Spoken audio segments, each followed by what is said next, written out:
بسم الله الرحمن الرحيم إن الحمد لله نحمده ونستعينه ونستغفره ونعوذ بالله من شرور أنفسنا ومن سيئات أعمالنا من يهده الله فلا مضل له ومن يضلل فلا الأمور محدثاتها فإن رمضان هجرة النبي صلى الله عليه وآله وسلم لكن الحج أبو بكر يا عربي فأصحاب الميمنة ما أصحاب الميمنة وأصحاب المشأمة ما أصحاب المشأمة والسابقون السابقون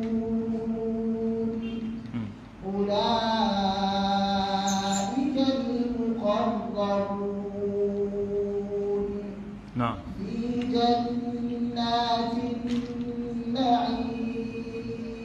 jiya cikin bayananmu mun yi bayani kan cewa ita wannan rana ta alkiyama rana ce wadda la mahalata babu makawa sai ta zo, imaninka da ita da yardarka da ita baya canjawa daga abin da Allah ya tsara cewa zai yi ta.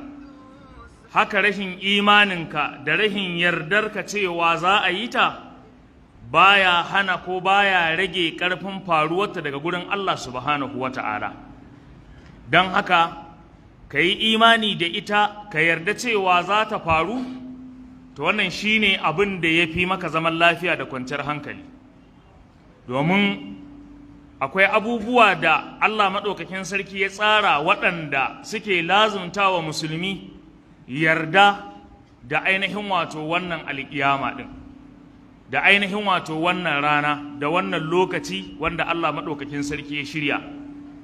Allah ya mana tsokaci dangane da wannan rana a gurare da dama a cikin Alƙur'ani, da Allah maɗaukakin sarki yake cewa ya ayyuhan nasu taqu rabbakum. Bismillahirrahmanirrahim. Na'am. Ya ayyuhan nasu taqu rabbakum. Inna zalzalatas sa'ati shay'un 'azim. Yawma tarawnaha tadhhalu kullu murdi'atin 'amma arda'at wa tad'u kullu dhati hamlin hamlaha وترى الناس سكارى وما هم بسكارى ولكن عذاب الله شديد. Allah maɗaukakin sarki ya ce ya ayyuhan nasu ya ku mutane.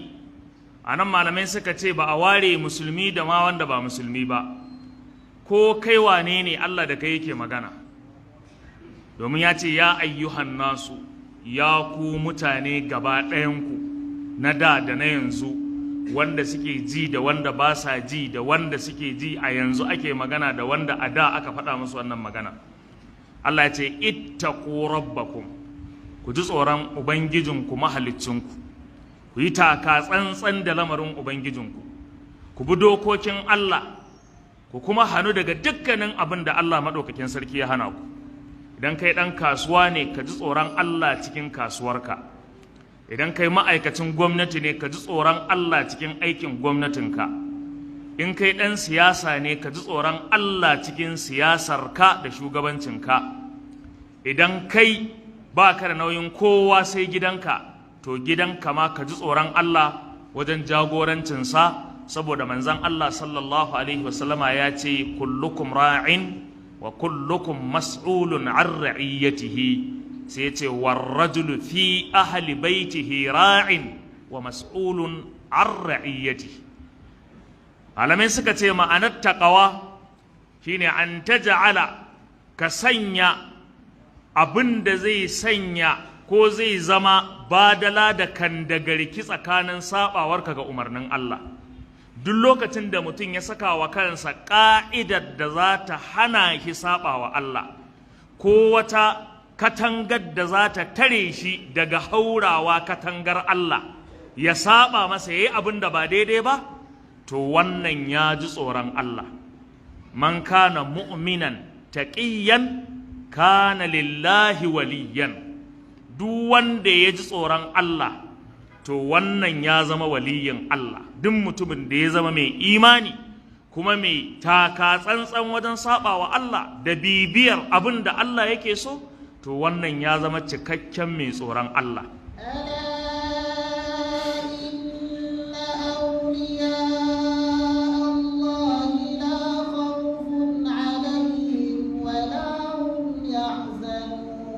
Na'am.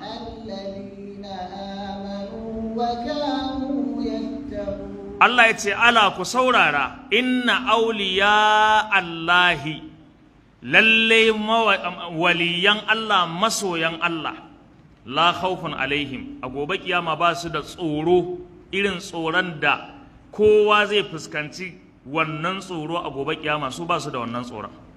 Allah karka firgita mu a ranar tashin alkiyama ya Allah. Allah ka kwantar mana da hankali, ka nutsar da mu a lahira ya Allah.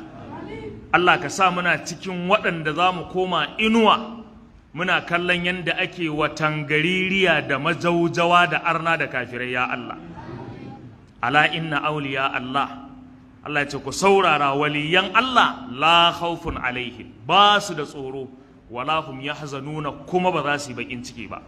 Kamar ka tambayi Allah waɗanne siffofi waɗannan mutane suke da su, sai Allah ya ce alladhina amanu wa kanu yattaquna, su ne waɗanda suke da imani kuma suka ji tsoron Allah. Matukar kayi imani kuma kana taka tsantsan da dokokin Allah baka karya su, to kai waliyin Allah ne. Don haka walittakar ba wata gara ne ake sakawa mai aska 19 ba, a kawo wata rawani kamar daga kantin kwari ka sa aka yanko ma dukka buka naɗe kayanka da shi ba. Ina fata an fahimta. Kana tafiya ana ɗaga maka gara ta baya ana yafa ma ita, ba wai shine tsoron Allah ba. Abin da kawai yake tsoron Allah da kuma imani da kuma walittaka shine al-imanu wattaqwa. Mutum ya sami imani a ransa kuma ya zamanto mai takawa. Don haka Allah ya ce ya a cikin farkon wannan sura, ya ayyuhan nasu, ya ku mutane, ittaqu rabbakum, ku ji tsoron ubangijinku mahaliccinku. Ina fata an fahimta. Sai Allah ya ce dalilin da ya sa, kamar ka tambayi Allah, ya Allah me yasa kace mu ji tsoronka? Sai Allah ya ce inna zalzalata sa'ati shay'un azim. Abin da yasa nace ku yi taka tsantsan da ni, billahi allazi la ilaha illa huwa, girgizar ranar tashin alkiyama abu ne mai girma.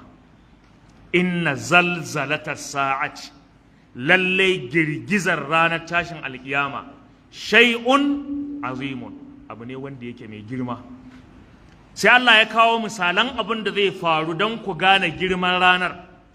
Allah ya ce yawma tadhhalu kullu murdi'atin amma arda'at, ranar da duk yadda uwa mai shayarwa take son jinjirinta, duk abin da take daga taji ya tsala kuka, in a kicin ne za ta watsar da girkin ta fita da gudu ta je ta ɗauke shi. Idan tana jajjage ne a turmi, za ta jefar da taɓaryar da turmin ta tafi ta je ta ɗauke shi. Idan tana kwance ne, wallahi daga taji muryarsa za ta tashi a firgice da gudu ta je ta ɗauki jinjirinta don ta ba shi nono, ta shiruntar da shi, ta kwantar masa da hankali. Amma saboda bala'in wannan ranar, mai shayarwa za ta ɗaye, za ta fuzge yaro daga cikin nononta ta jefar da shi. Kai ka san dai ranar ba a bar wasa ba ce. Ranar da uwa da take shayar da ɗa za ta wurgar da abin shayarwa. Yau mata zahalu kullu murdi'atin amma arba'at. Yau mata raunaha ta zahalu kullu murdi'atin amma arba'at. Jazakumullahu khairan. Ranar da za ka ga mai shayarwa ta jefar da abin da take shayarwa. Sai Allah ya ce wa taba'u kullu zati hamlin hamlaha. Mai ciki kuma ko ya kai haihuwa ko bai kai a haife shi ba, ko cikin bai wuce awa 5 da shiga ba, ta mutu, to kiyama in ta tashi ta haife wannan cikin. Don Allah ce zatu hamlin, mai ciki kawai, ba a ce mai wata 3 ko mai wata 7 ko mai wata 9 ko mai sati 2 ko mai wata, zatu hamlin. Wa tada'u kullu zati hamlin hamlaha. Allah ya ce wa taran nas sukara, zaka ga mutane kamar sun yi maye. kai za ka ɗauka maye suka yi, sun yi marisa sun sha kafsu saboda tsabagen bala'i. Ai ko yanzu idan wahala ta yi wahala mutum baya iya zama da kafafun shi aiko, ko a nan duniya in ka daku da yawa, in ka garu sai ka ji ba za ka iya tsayawa ba, sai dai ka nemi guri ka zauna, haka ne? To haka in kiyama wahala ta yi yawa, za a ga wannan ya maki wannan, wannan ya gabji wannan, wannan ya daki wannan, wannan ya mangari wannan. Allah ya ce wa ma hum bisukara, amma fa ina so ku san cewa ba maye suka yi ba, walakinna azaballahi shadidun. La ilaha illa anta subhanaka inna kunna minaz zalimin. Allah mun tuba, Allah ka yafe mana, Allah ka samu isa kiyama cikin sa'a da nasara. Ya Allah duk bala'in da ka tanadar wa kafirai da arna da munafukai a kiyama, Allah kar ka sada mu da wannan bala'i. Allah ka tseratar da al'ummarka da musulmi, Ubangiji maɗaukakin sarki ka samu gama da wannan duniya lafiya. Da haka Allah maɗaukakin sarki ya ce ba maye suka yi ba, abinda kaɗai ya kai su ga wannan hali shine azabar Allah mai ainihin wato raɗaɗi. Yasa a cikin suratu Yusuf al-Ramma Allah ya ce awa aminu an ya'tiya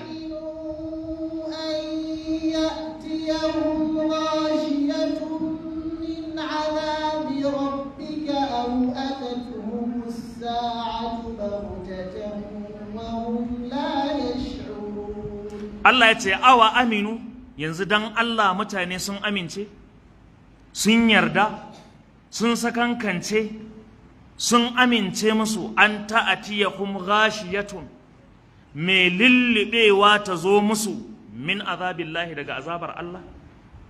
Kiyama in ta tahi jama'a za ta lullube kowa ne da azabarta.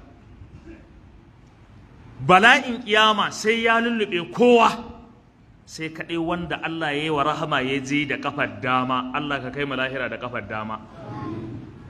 Awa aminu, yanzu mutane sun amince, sun yarda an ta'atiyahum ghashiyatun min azabillahi, mai lullubewa daga cikin azabar Allah ta zo musu. Allah ya ce au ta'atiyahum sa'atu, ko kuma mutane sun yarda su shantake su ta abin da suka ga dama, su ta aikata abin da suka so, ba sa bin dokokin Allah, kawai kiyamar ta zo, lahirar ta zo, tashin alkiyamar ya zo. Au ta'atiyahum sa'atu baghatatan, ta zo musu kwatsam ba tare da sun shirya ba, ba su ba Allah ba, ba su yi abin da ya kamata ba, wahum la yash'uruna, ba su ankara ba, kawai sai dai mutum ya ji shi a cikin kabari. Ba ku ankara ba, sai dai kawai ka ji an ce mala'ikan ya zo saura tafiya. Baka ankara ba, sai dai ka ji an huro wuta ta koro jama'a, kana ganin su suna gudu, wuta tana bin su, kai ma sai ka ara a nakare. Haka mutane suke su, ba sa so su ba Allah ta yadda kiyamar za ta zo musu da sauki. Mutane sun yarda, sun amince an ta'atiyahum ghashiyatun min azabillah, mai lullubewa daga azabar Allah ta zo musu. Aw ta'atiyahum sa'atu baghtatan, ko kuma kiyama ta afko musu kwatsam wa hum la yash'uruna, ba su san haka za ta faru ba. Mutane sun yarda da wannan. To wannan tambaya ce da Allah yake yi, wanda amsar shi ne ba mu yadda ba ya Allah. Wallahi Allah ba mu yadda ba, ba za mu iya lamuncewa azabarka ba. Jikinmu da rauninsa da yanayinsa ba zai iya ɗaukar nauyin azabarka ba ya Allah. Allah ka gafarta mana, Allah ka yi mana rahama. A wani guri alaramma Allah ya ce wa huwa alladhi yursilir riyaha, wa huwa alladhi yursilu riyaha bayna yaday bushran بين يدي رحمته حتى إذا أقلت سحابا ثقالا سقناه لبلد ميت فأنزلنا به الماء فأخرجنا من كل الثمرات كذلك نخرج الموتى لعلهم تذكرون. Allah subhanahu wa ta'ala ya ce wa huwa allazi, shine Allah ƙwaya ɗaya tilo ɗaya ɗayan da ba shi da kishiya. Wa huwa, shi Allah shine allazi wanda yursilur riyaha yake turo iska. Muna zaune a nan idan zafi yawa haka kawai idan Allah ya ga dama da rahamarsa kawai sai mu ji iska tana kadawa, haka ne ko ba haka ba? Sai ka shiga wanka ka fito ka jika jagab, wani ma yana wankan a ban ɗakin ma yana haɗa zufa, ruwa yake kuzawa amma suna gaurayuwa da zufa shi. Amma saboda rahamar Allah in ya ga dama sai ya ɗauke zafin, a take sai ka ji wata iska mai sanyi Allah ya sake ta. Don haka wa huwa shi Allah shine wanda allazi wanda yursilur riyaha yake turo da ainihin wato iska, bushran tana zamantowa albushir ne baina yadai rahmatihi, kafin rahamarsa kuma ta zo ta ruwan sama. Ita kanta iskar albushir ne, ruwan kuma da zai zo rahama ne. Allah mun gode maka ya Allah, Allah ka ƙara mana cikin falalarka. Iskar bushara ce, albishir ne, bushira ce ajila, tana muku albishir, tana hela, tana alatin ɗinku cewa bayan ta lafa to ruwan sama kuma zai sauka. wa huwa alladhi yursilu ar-riyaha bushran, Allah ya ce bayna yaday rahmati.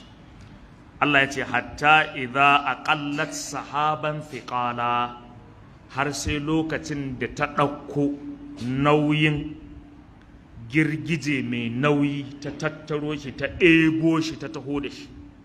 Suqunahu, Allah ya ce sai mu kora shi li baladin mayyitin, wannan girgijen sai mu kora shi zuwa ga wani gari wanda yake matacce ne, ya kashe ya yi murkus, babu alamar ni'ima a garin. Gari ya bushe kan katarau, babu alamar ni'ima ko damshi. Allah ya ce idan iskar ta ɗebo wannan ainihin wato girgije ta taho da shi, tana albishir, Allah ya ce mu kuma sai mu kora shi zuwa ga wani gari wanda yake matacce. Sai Allah ya ce fa anzalna bihil ma'a, sai mu saukar da ruwa ta hanyar wannan girgijen da muka kora. Wannan ainihin wato giragizai da suka zo muka kora su wannan gari macacce wanda ya bushe ya kekashe, Allah ya ce sai mu kora wannan girgije sai ya fitar da ruwa ko ya saukar da ruwa a ainihin wato wannan gari. An gane magana da kyau ko? Idan ya saukar da ruwan, Allah ya ce fa akhrajna bihi min kulli thamarati, duk wani dangin 'ya'yan itatuwa kuma sai Allah ya ce to tsiro tun da ruwa ya sauka. Duk wani dangin 'ya'yan itatuwa, daga abin da ya shafi mangoro, ayaba, lemo, duk wani abu da ka sani wanda yake dangi ne na 'ya'yan itatuwa, Allah ya ce a dalilin saukar wannan ruwa sai mu saka shi ya bubbugo da waɗannan kayan tsiro. Idan a damuna ne sai mu ce masara yi waje, gero yi waje, dawa yi waje, waken suya fito, gyaɗa fito, ina waken hausawa, duka komai. Fa akhrajna bihi min kulli thamarati, duk sai mu fitar da dukkanin dangin 'ya'yan itatuwa. To kamar yadda kaga Allah yakan koro iska ta ɗauko girgije mai nauyi a kora shi zuwa garin da babu ni'ima da damshi, ya sauka, a dalilin saukar ruwan kuma Allah ya fitar da tsiro gaba ɗaya na dangin 'ya'yan itatuwa. Sai Allah ya ce to kazalika nukhrijul mauta, kazalika nukhrijul mauta, wato wai idan ka yadda Allah shi ke sauke ruwa, sannan a dalilin ruwan sai ƙasa ta ɓule ta farke, 'ya'yan itatuwa su bayyana, to yadda kaga haka, Allah ya ce haka kuma muke ba wa ƙasa umarni idan kiyama ta tashi sai ta fitar mana da matattu gabaki ɗaya. Kazalika nukhrijul mauta, haka nan muke fitar da matattu daga cikin ƙasa bayan da sun mutu sun ainihin wato rididdige a cikin wannan ƙasar. Allah ya ce sai mu bawa ƙasar umarni sai ta fitar da waɗannan ainihin wato matattu. Kazalika nukhrijul mauta, amma sai Allah ya ce la'allakum tadhakkaruna, amma fa sai kun yi tunani, sai kun yi hange, sai kun yi nazari, sai kun tsaya kun yi tsam da ranku, sannan za ku gane mu da muka yi wancan to muna da ikon mu yi wannan. Ni dai na sani babu wani technology ko wani ilimi ko ta kimiyya da ta nuna ga wanda yake fitar da tsiro in ba Allah ba. haka ne ko ba haka ba? Ko ba wanda ya isa duk iliminsa, duk teknolojinsa, duk ƙwarewarsa, duk agric da ya karanta, duk abin da ya ƙoƙari wajen ya gano na ilimi bai isa ya gano saiwa ɗaya da Allah maɗaukakin sarki yake tsirarwa daga cikin ƙasa ta yaya Allah yake tsirar da ita ba. Kawai dai mun san mukan je mu tona ƙasa mu zuba mu binne sai kowa ya tafi gidan shi, ba haka bane? Bayan kwana 2 ko 3 ko sai ka je ka samu kuma ta fito. To kuma ka san wani ikon Allah, da za ka je da tocinka da garin kwakinka ka zauna a gindin ramu ka samu toci ka kunna, wallahi malam, inda daddare ne kana kallo, inda safe ne ka ƙura ido a ramin nan sai ka ga ya ake yake fitowa, wallahi tallahi ba za ka gani ba, ba ka isa ka gani ba, sai ka ɗan ai dai za ka ci abinci ko? Ina fata an fahimta. Ko lokacin sallah za ka tashi kai sallah ko? Wallahi kana ɗan kau da hankalinka kaɗan sai Allah ya fitar da abin shi. Yasa ba wanda ya isa ya zo ya ce maka ga lokacin da ya ga ƙasa take burtsowa, take ɗagowa, take fashewa har ta fitar da me. Sai dai a ɗan kim ɗin abin a nuna maka ga abin yadda yake faruwa, amma ƙeƙe da ƙeƙe ba wanda ya isa ya gani sai wanda Allah ya ga dama. To Allah kuma bai ga dama ba.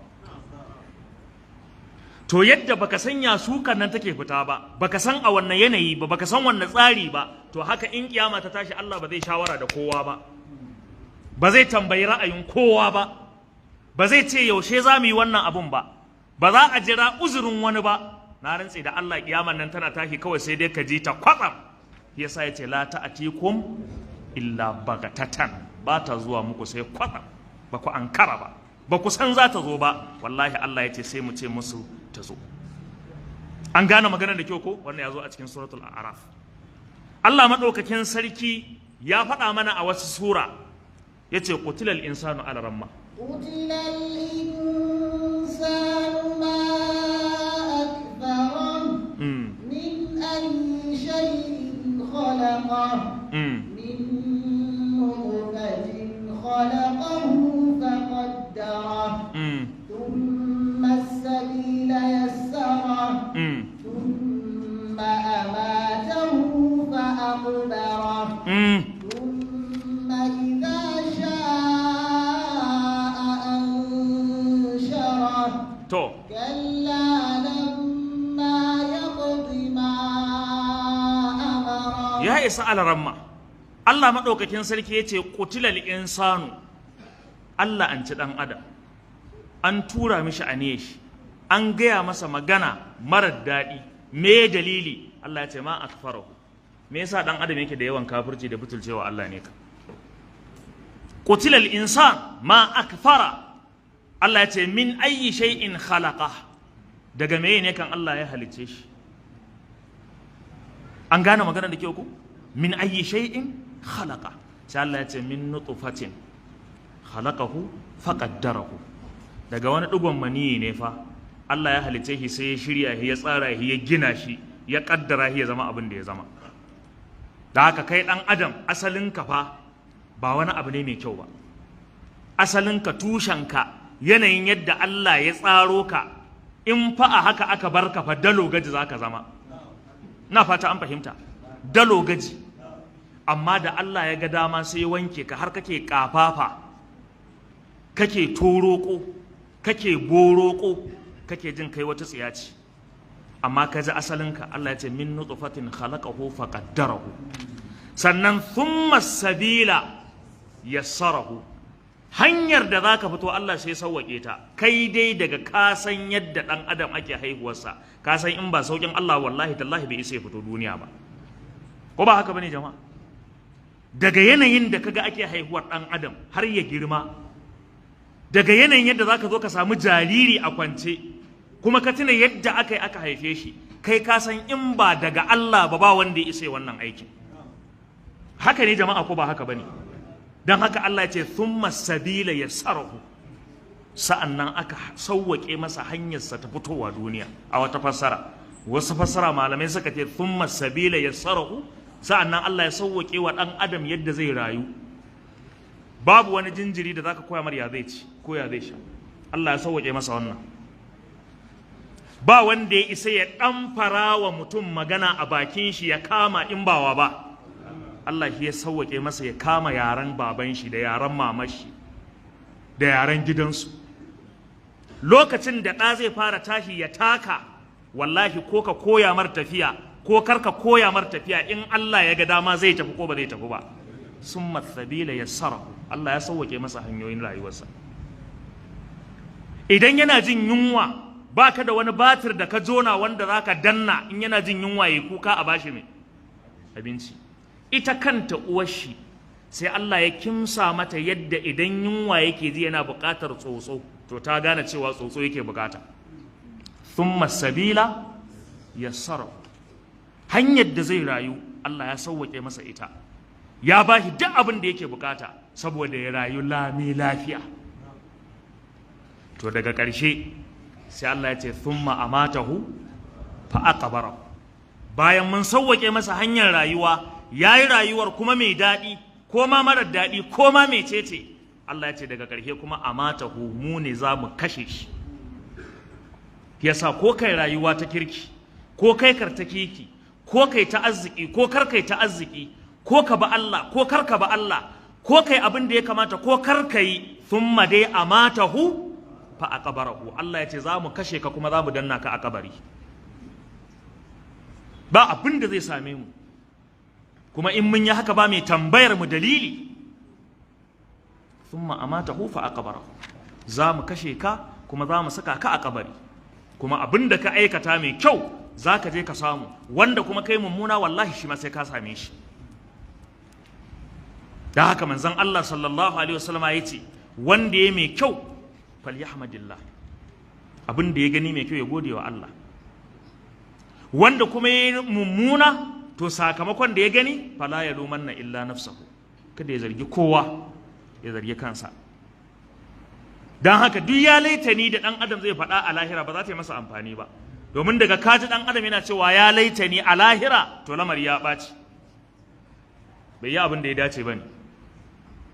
Amma mutanen arziki cewa suke ha'u muqra'u kitabiya, sai su ce ya laita ha kanatil qadiya. Ha'u muqra'u kitabiya, ku kalli littafi na, kai jama'a ku karanta. Ko yanzu idan an yi wayek da neko, idan ka ci Fatima tara, kana nuna wa mutane? Na fata an fahimta. Saboda ka faɗi, ba ka jin ƙarfin gwiwar ka je ka kai wasu gani. Amma idan aka ce duk ka cinye, duk an baka, duk ka abin nan, sai kai photocopy ka sa aljihu kai ciyawo da ita.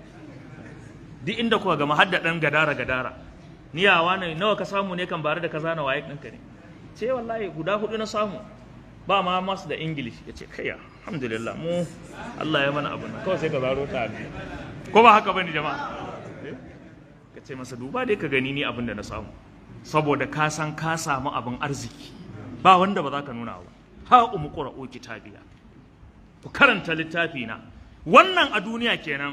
To na rantse muku da Allah sai ranar tashin alkiyama Allah ya ce wa kullu insanin ala ramma, wa kullu insanin alzamnahu ta'irahu fi 'unuqihi wa nukhriju lahu yawmal qiyamati kitaban yalqahu اقرأ كتابك كفى بنفسك اليوم عليك حسيبا. نعم. من اهتدى فإنما يهتدي لنفسه ومن ضل فإنما يضل عليها ولا تزر وازرة وزر أخرى وما كنا معذبين حتى نبعث رسولا. Allah madaukakin sarki yace wa kullu insani, duk wani dan adam da ka sani, kowaye kai wallahi ka kasa kunne ka ji wannan magana daga Allah. Alzamnahu ta'irahu fi unuqihi, akwai rekoda da Allah ya manna kowa a wuyan shi, wanda take nadar duk abin da kake yi. Wallahi tallahi duk gidan kwallon da ka je wallahi tallahi sai an nuna maka a ranar tashin alkiyama. duk rawar TikTok da kika yi wallahi ki jira za a kunna miki a gaban mala'iku. La ilaha illallah.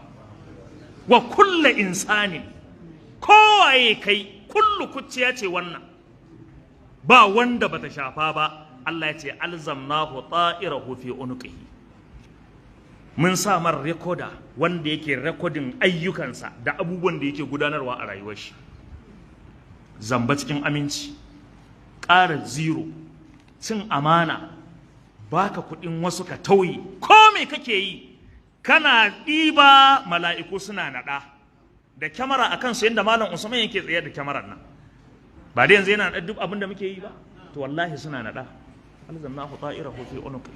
Allah ya ce wa nukhriju lahu yawmal qiyamati kitaban yalqahu manshura, za mu ciro masa, mu fitar masa da littafinsa, zai gani an jefa, an ce kowa ya tafa nasa, kowa ya kama nashi. don haka wanda kaga ya kama da hannun hagu to fa inna lillahi wa inna ilaihi raji'un, lamari ya ɓaci. Wanda ko kaga ya kama da hannun dama to alhamdulillah, Allah ya sa muna daga cikin 'yan dama-dama. Iqra kitabaka, Allah zai ce karanta littafinka, kafa bi nafsika al-yawma alayka hasiba, ya ishe ka kai wa kanka hisabi, ba sai mala'iku sun ce tafi makomarka ba. Yasa wasu malamai suka ce wannan magana abin da take nufi shine dan adam daga ya gama karanta wannan ba shi da bukatar sai mala'iku sun ce yi wuta, shi da kansa zai kama hanyar wuta tun kafin a ce tafi. Shine kafe bi nafsika al-yawma alayka hasiba, ya ishe ka kai wa kanka hisabi. Idan kuwa ya karanta ya ga shi dan arziki ne, to da kansa zai fara lalubar ina aljanna take, dan ya san Allah ba azzalimin sarki bane. Allah ba azzalimin sarki bane, wala yazlimu rabbuka ahada. Da haka da kansa zai ce ina hanyar aljanna take, ai masa ishara kawai ya kama hanya, baya bukatar sai mala'iku sun ce taho, shi da kansa zai kama hanya, sannan mala'iku su raka shi. Allah ya sa muna daga cikin waɗannan.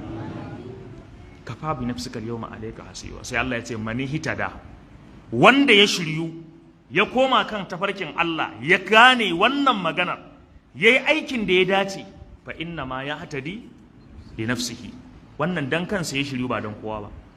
Allah ya ce wa man dalla fa inna ma yadhillu alaiha, wanda kuma ya bata wa dan kansa ne.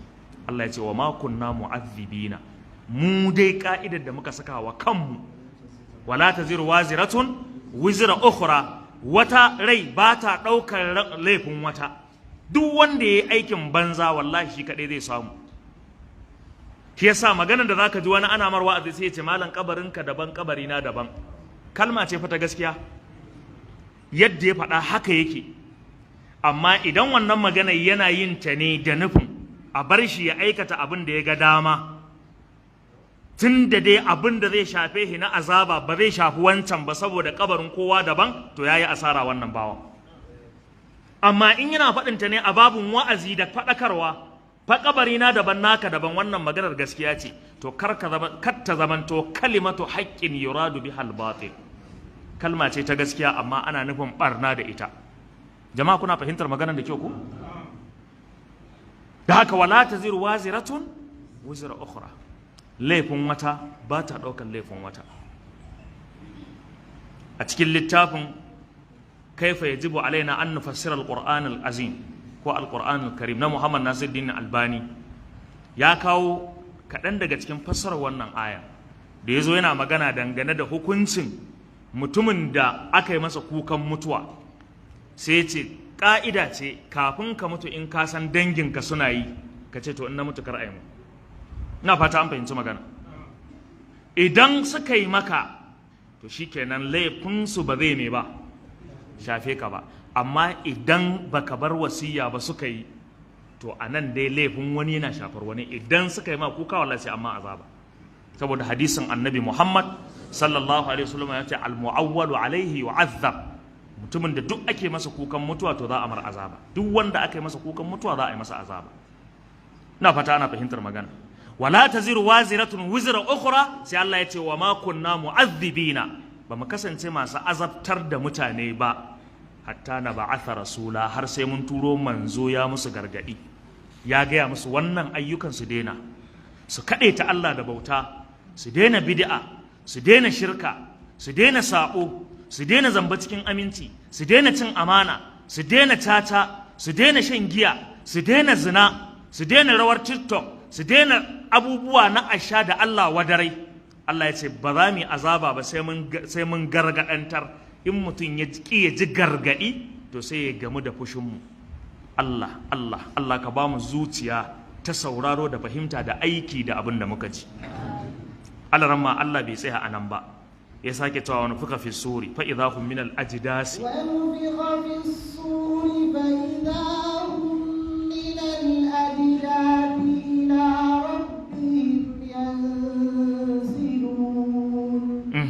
قالوا يا ويلنا من بعثنا من مرقدنا هذا ما وعد الرحمن وصدق المرسلون.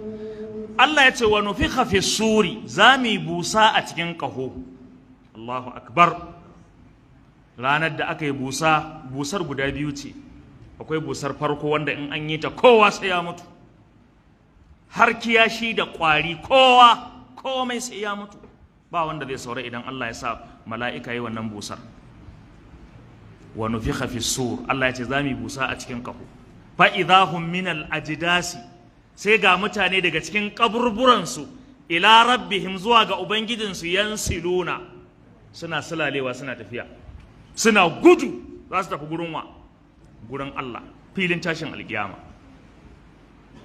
Fa idahum min al ajdas, sai ga mutane daga cikin kaburburansu ila rabbihim, zuwa ga ubangijinsu, yansiluna, za su tafi zuwa gurin Allah. Allah ya yi kira jama'a. Idan Allah ya kira, wallahi dole a amsa, ba wanda Allah zai kira shi bai amsa ba.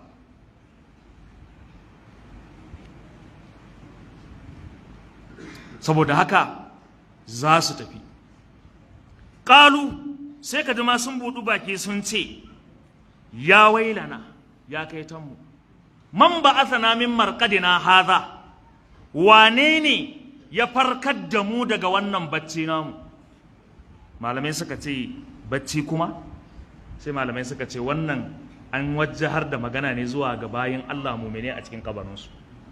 Don haka hadisin manzon Allah sallallahu alaihi wasallama ya bayyana cewa idan mutumin kirki ne, bayan an gama masa tambayoyi ya bada amsa, sai a ƙulo masa hanyar rahama ta cikin aljanna, sai ya fara gani, sai ya ce rabbi aqimis sa'a, Allah ka tada kiyamar in ma haka ne, in dai wannan daɗin zan je in gani a lahira a can a aljanna, to Allah ka tada kiyamar kawai. Ko ba haka bane jama'a? Sai mala'iku su ce a'a, nan yi ɗan bacci kaɗan, da saura akwai wasu gaggagaggan arna tukunna da ba mu kawo su wannan ramin ba, sai sun iso tukunna. Akwai kuma ‘yan uwanka muminai su ma da ba su iso ramin ba, sai sun iso sannan sai a tashi, la ilaha illa anta subhanaka inni kuntu minaz zalimin. Da haka sai a ce yi bacci kaɗan, har sai sun iso sannan sai a tada ku gaba ɗaya.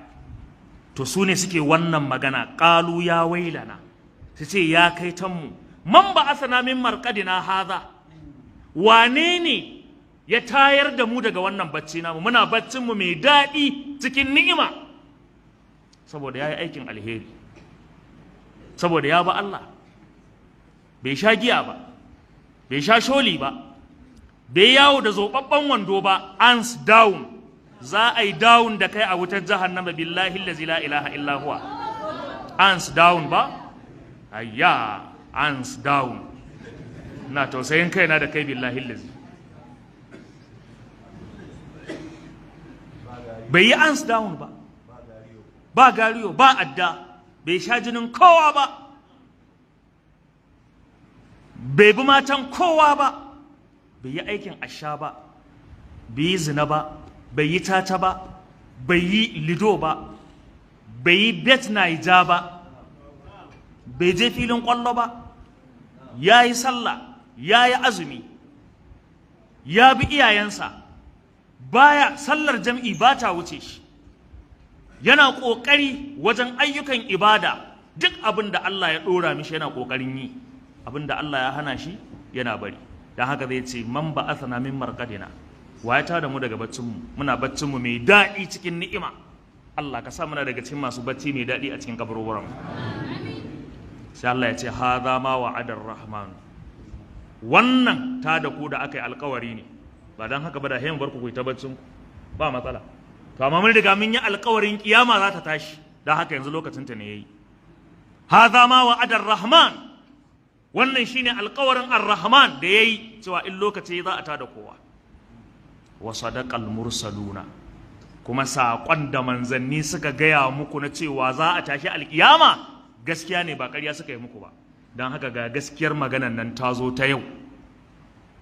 Wallahi tallahi jama'a, wallahi mutumin da duk ya fahimci ya Allah ke gudanar da al'amuran shi, ya Allah yake da iko da buwaya a cikin bayin shi, kuma ya bi Allah nan sawu da kafa, wallahi tallahi ya gama duniya da duniya lafiya. Da haka Allah maɗaukakin sarki zai ce kar ku damu, wannan alƙawarinmu ne da muka yi cewa za mu tada ku a yau, don haka kowa ya tashi ya taho filin tashin alƙiyama. Alaramma Allah ya sake faɗa mana a wata guri, ya ce falan ma nasu ma zukkiru bi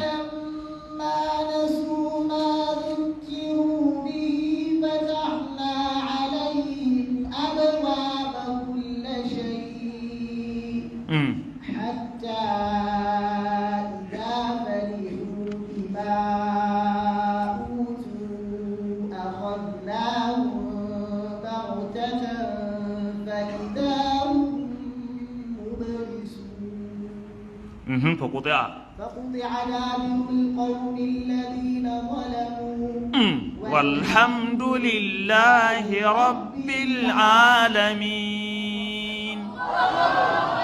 Allah ya ce duk wannan wa'azin da muka gaya muku dangane da wannan rana da abin da zai faru a wannan rana da irin bala'in da ɗan adam zai fuskanta, ya ce to fa idan kuka watsar da wannan abun wallahi akwai matsala.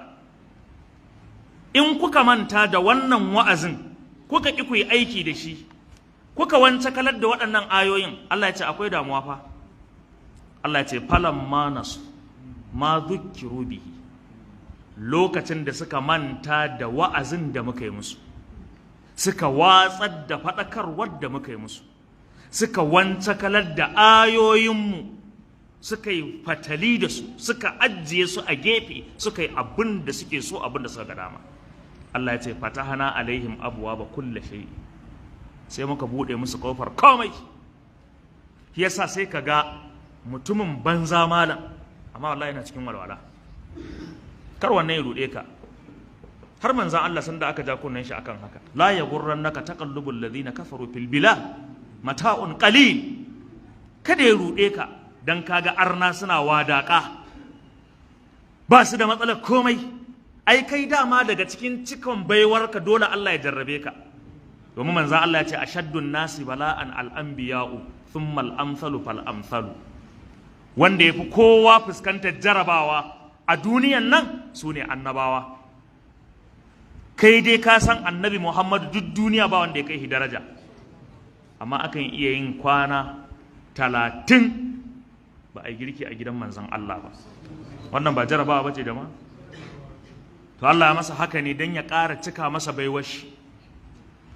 Annabin nan ya ga damar ya ce duk gaba ɗaya Madina ta zama dabinai, kuma ta zama.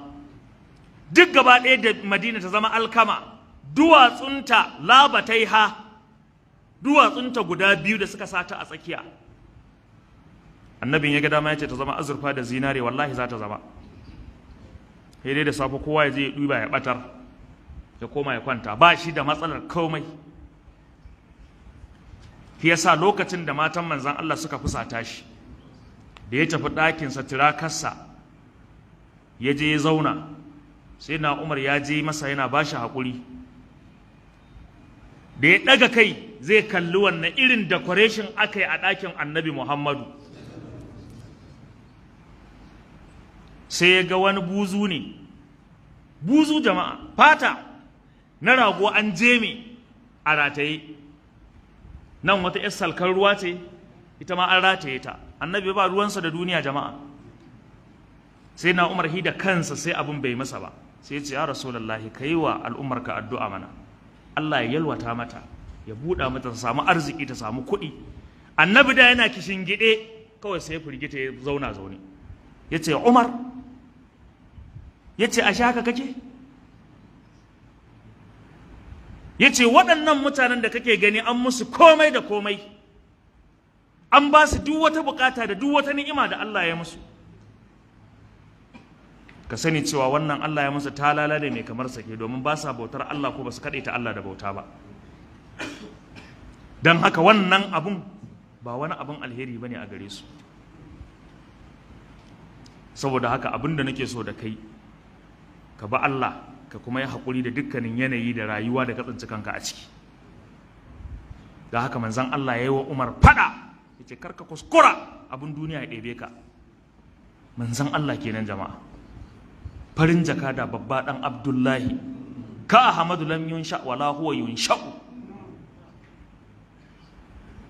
fadainaka bil arwahi law kana yuftada wa kullum bihi ba'd ad-dalal qad ihtada. Alfazazi yace fadainaka bil arwahi, mun baka fansar uwarmu da ubanmu ya manzan Allah. Da a ce za mu kai iyayenmu don mu fanshi rayuwarka to da mun bayar wallahi. Yace wa kullum bihi ba'd ad-dalal qad ihtada, dan duk wani dan adam da ka gani da batacce ne, da Annabi Muhammadu ne ya samu shiriya, haka ne ko ba haka ba? Yace dan haka mun baka fansar uwa da uba. Dan haka Ubangiji subhanahu wata'ala yana cewa lokacin da suka manta da wa'azin da muka yi musu, fatahna alaihim abwaaba kulli shay, muka bude musu kofar komai, ni'ima ta zo komai da walwala ba matsala. Allah ya ce hatta idza farihu bima utu, har san da suka samu alfahari suka ji daɗi da abin da muka ba su. Allah ya ce akhadnahum bagatatan, kwatsam sai muka kama su. Wallahi jama'a, kada daɗi ya kwashe ka, kada wani abu na duniya ya ɗebe ka, ka bar tafarkin Allah.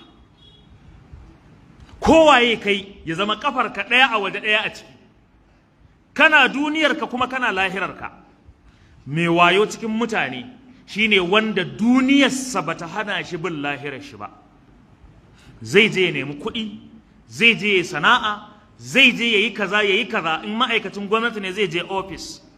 Kowaye kai kana harkokinka, to idan ka gama kuma sai ka dawo menene? Lahirarka. Shi yasa cikin Qur'ani za mu samu irin wannan da yawa. Ranar Juma'a me Allah ya ce mana? Bismillahirrahmanirrahim. Ya ayyuhalladhina amanu idza nudiya lis-salati min yawmil jumu'ati fas'au ila dhikrillahi wa dharul bay'. Dhalikum khayrun lakum in kuntum ta'malun. Na'am. فإذا قضيت الصلاة فانتشروا في الأرض وابتغوا من فضل الله. نعم. وابتغوا من فضل الله واذكروا الله كثيرا لعلكم تفلحون. الله مدوكاكين sarki yace ya ayyuhalladhina amanu, ya kuma su imani, idza nudiya lis-salati min yawmil jumu'a, in an kwarma kiran sallah ranar juma'a, fas'au ila dhikrillahi wa dharul bay', ku tafi zuwa ambatan Allah, ku tafi masallaci, ku watsar da kasuwanci. To amma saboda adalci irin na Allah bai ce kuma an je masallacin kowa ya zauna can kuma sai kuma gari ya waye ba. Fa idza qudiyatis salatu fantashiru fil ardi, in kuma an idar da sallah Allah ya ce duk watsu a doran kasa. Wabtagu min fadlillahi, ku nemi fararar Allah. Ka duba adalci irin na Allah, yayin da ya ce ka bauta mishi kuma bai hana ka neman yadda za ka rayu ba, bai hana ka ka shiga ka fita ba. Saboda haka wannan yana daga cikin adalci irin na Allah subhanahu wa ta'ala. Fantashiru fil ardi wabtagu min fadlillahi wadhkurullaha kathiran la'allakum tuflihuna. Lokacin aikin hajji yace fa idza qadaytum manasikakum fadhkurullah,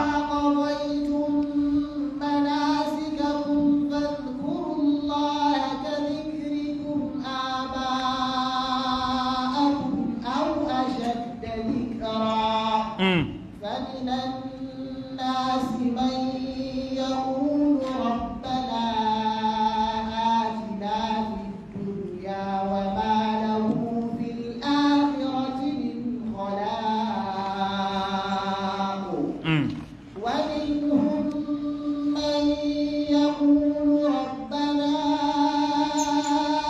آتنا في الدنيا حسنة وفي الآخرة حسنة وقنا عذاب النار الله مدوكاكين سلكي يا فدا منا لهم نصيب مما كسبوا والله سريع الحساب. saboda kurewar lokaci yan uwa, wannan aya ta nuna mana yadda ubangiji subhanahu wata'ala yace idan muka je aikin hajji, idan muka gama ibada, muka yi zikiri, muka yi karatun alqur'ani, muka yi safa, muka yi marwa, muka yi kwanan mina, muzdalifa, aka yi jifa, aka yi abin nan safa da marwa, aka yi arfa, aka yi komai, Allah ya ce to kuma mu nemi falalar Allah.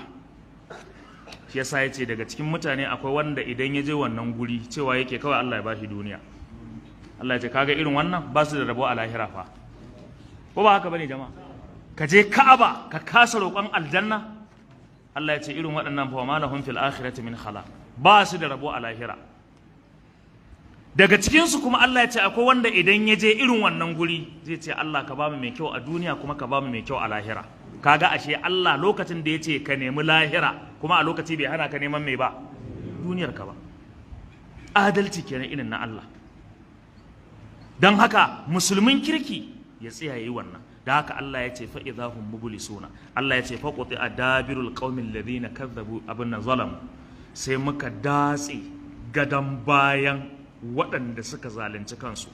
Allah ya ce walhamdulillahi rabbil alamin la hawla wala quwwata illa billah. Usulubin magana sai Allah. Faquti adabirul qaumil ladina zalamu.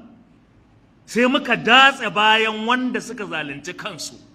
Sai Allah ya ce walhamdulillahi rabbil alamin. Mun gode wa Allah mai rahama wanda ya iya yi wa mu'mine ni'ima da falala ya kuma iya yanke gadan bayan arna.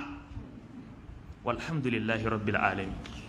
Hadisi ya tabbata ƴan uwa wanda zamu rufe da shi. Manzon Allah sallallahu alaihi wa alihi wa sallama injina na Aisha tace annabi sallallahu alaihi wa sallama ya ce yuhsharun nasu yawmal qiyama. Za a tashi mutane ranar tashin alkiyama hufatan uratan ghurla. Hufatan ba su da takalma a kafafunsu huntaye, uratan tsirara haifuwar uwarsu, gurla lobarka ko sarkin wanzaman garinku ya ma kaciya to rana ta dawo sabuwa kar. Ba wata kaciya da dan adam zai tashi da ita a ranar tashin alkiyama. Gurlan. Nana Aisha budar bakin ta ita ce ya Rasulullahi, ya manzan Allah, ar-rijalu wan nisa'u jami'an yanzuru ba'dhum ila ba'd. Mata da maza gaba ɗayan su kowa yana kallon dan uwan shi.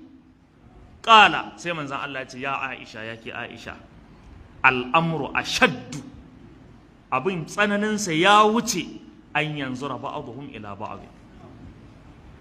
Wani ya zo yana kallon wani tsaraicin wani a ƙiyama. Annabi ya ce wallahi abin ya wuce haka.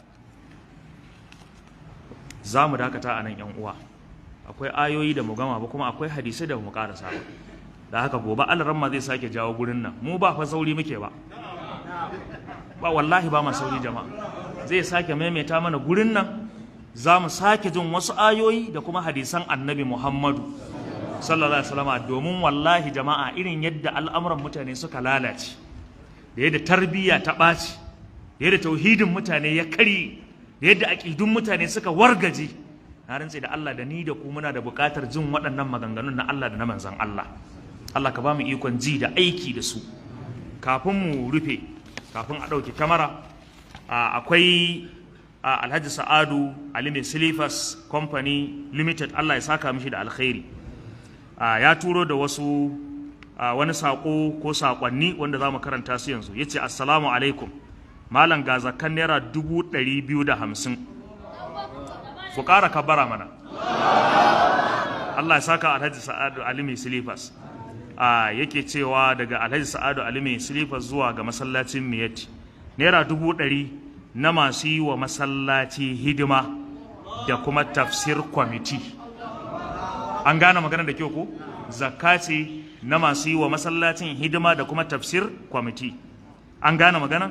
Naira 100 na masu sauraron tafsir da kuma wanda suka dace. An gane magana da kyau ko? Yauwa za a raba musu insha Allah ta'ala.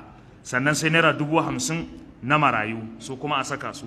Total naira 250. Alai Sa'adu Ali mai silifar sakonka ya iso. Allah ya saka maka da alkhairi.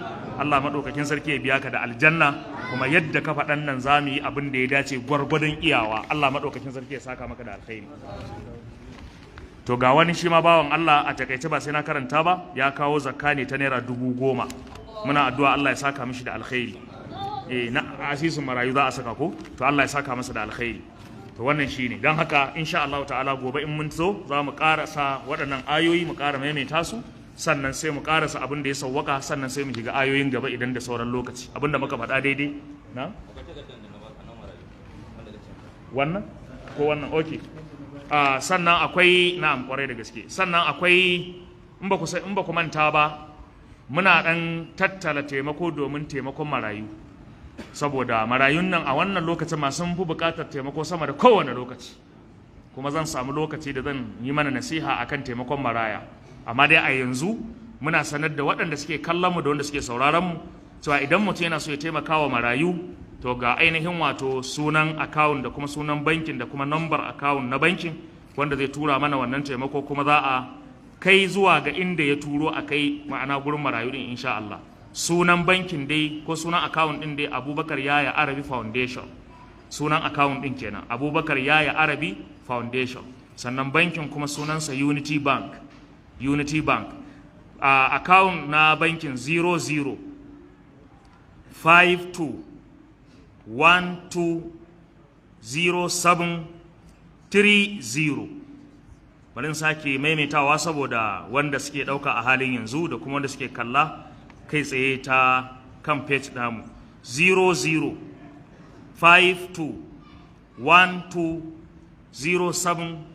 0052120730. Wannan shine akawun na wannan marayu da ake taimakawa, da fatan Allah ya ba mu ikon taimakawa baki daya. Allah kuma ya sa mu gama da duniya lafiya. Fa subhanaka allahumma bihamdika ashhadu an la ilaha illa anta nastaghfiruka wa atubu ilayka. Wassalamu alaikum wa rahmatullahi wa barakatuh.